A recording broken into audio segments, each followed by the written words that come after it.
difference of opinion. Congressman Marcoleta, you said that there is no law. The creation of the Commission on Human Rights is actually anomalous. Because no, I said it was not, that's something more personal to me. Sa akin, it was not validly. So in other words, if it's invalid, it should not exist. But you don't want it to stop existing. Ang nag-create po nito is Executive Order 163. That was signed on May 5, 1987. And your contention is that May 5, 1987, Mrs. Aquino was no longer was no longer head of a revolutionary government. Is that your contention? My contention was that even if you are able to still prolong your legislative power, nakalagay po kasi sa transitory provision, the first Congress of the Philippines will be elected on the second Monday of May 1987. Titingnan po ninyo anong date po nung pagkaka-issue ng Executive Order 163. May 5, 1987. All right. So it's 5 days prior to the election of the first Congress. Ang importanteng date ay hindi yung eleksyon ng members of the House of Representatives and the Senate.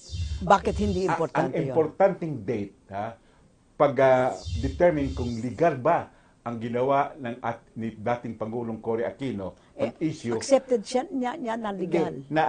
Ang important date ay yung convening of the 8th Congress, which was on July 27, 1987, after the issuance of Executive Order number 163. Sapagkat doon sa ilalim ng Section 6... So it's not only 7 days later. Yes. It's actually 3 months later.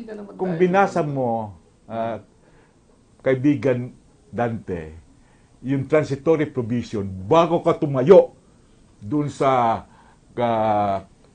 House of Representatives. Huwag mo naman sabihin, hindi ko nabasa. Hindi mo, kung binasa mo, hindi mo sasabihin na illegal. Hindi ko invalid. sinabing illegal. I have the transcript. Tinatanong ko naman po sa kanya kasi, sabi ko, do you believe that, sabi ko, the President has no more legislative power? Hindi naman po kasi sumasagot yung sponsor. Sino ba ang sponsor? Hindi ba, Congressman, nandun ka naman Congressman Del Mar. Pero, Bakit hindi kayo sinasagot ni Congressman? Hindi ko nga po lang kaya out of frustration nga po eh. Na-frustrate na nga po. Naka-frustrated rin siya sa inyo. Gusto ko naman po sana, yung mga tinatanong ko naman, kaya isagutin naman po sana with a little sense naman po. Nandito ako, sinasagot naman. Pero sinasagot ba o hindi? Sinasagot. Sus ko naman. Pero siya, narinig niyo ba ang sagot? Hindi siya satisfied sapagkat iba ang gusto niyang marinig na sagot. Hindi. Ayun naman ang speculation naman. Ayon kay Ed Garcia na isa rin sa principal author na bumuo ng Commission on Human Rights noong 1987, walang bahid ng pagdududang legal ang naging pagbuo sa komisyon. It's in the Constitution. Ang point ko nga dito, how can you say a commission is unconstitutional when it is there in Article 13, in the last part of that article, that an independent commission is created. Ano exactly ang gusto nyong gawin ang CHR? Pati yung common crimes ba sasakupin? Hindi po common crimes. Ang sinasabi ano ko, yun? Ulitin ko po, napakalinaw po ng posisyon ko mula pa. No, you said, hindi ko po sinabi na silang huhuli ng mga perpetrators. Hindi huli, iimbestiga nila. But that is going to be done by the Department of Justice, that's going to be done by the police, that's going to be done by the army, that's going to be... Why does the CHR have to do it? Because in the Constitution, it says that they will investigate political and civil rights. Madam, all violations involving political and civil rights within the scope of the budget that they are given. If they are given more budget and more personnel, they probably can do everything as long as it is not it is within their jurisdiction. Then we put more but budget. Mr. Lagman is saying that what you are saying, yung mga crimes ng maute, etc., are not within their jurisdiction. Are we saying and maintaining that these people, the enemies of the state, are incapable of violating civil and political rights?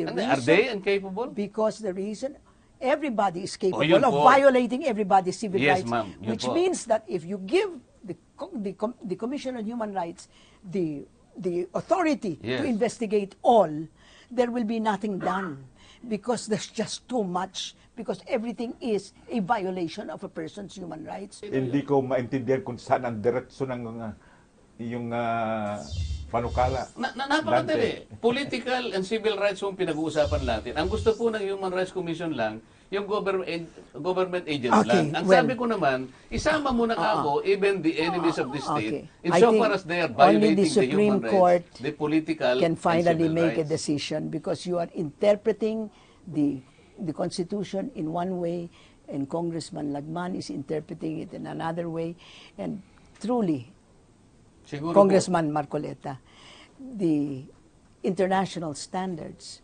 are what we have to follow if we are talking about human rights violations. Because And of domestic course, law. and Philippine domestic law. law, Philippine and law. domestic Hindi law. po, ma'am. Alam po niyo sa aming mga abogado, yung pong mga international laws, at saka, ito po meron lang Iba yun. persuasive effects sa atin. We can quote them.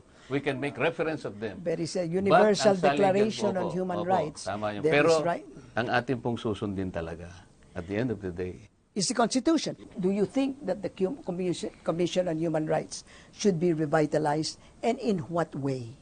Well, there are many pending bills now in the House of Representatives strengthening the Human Rights Commission. Strengthening. That means Further more money? strengthening.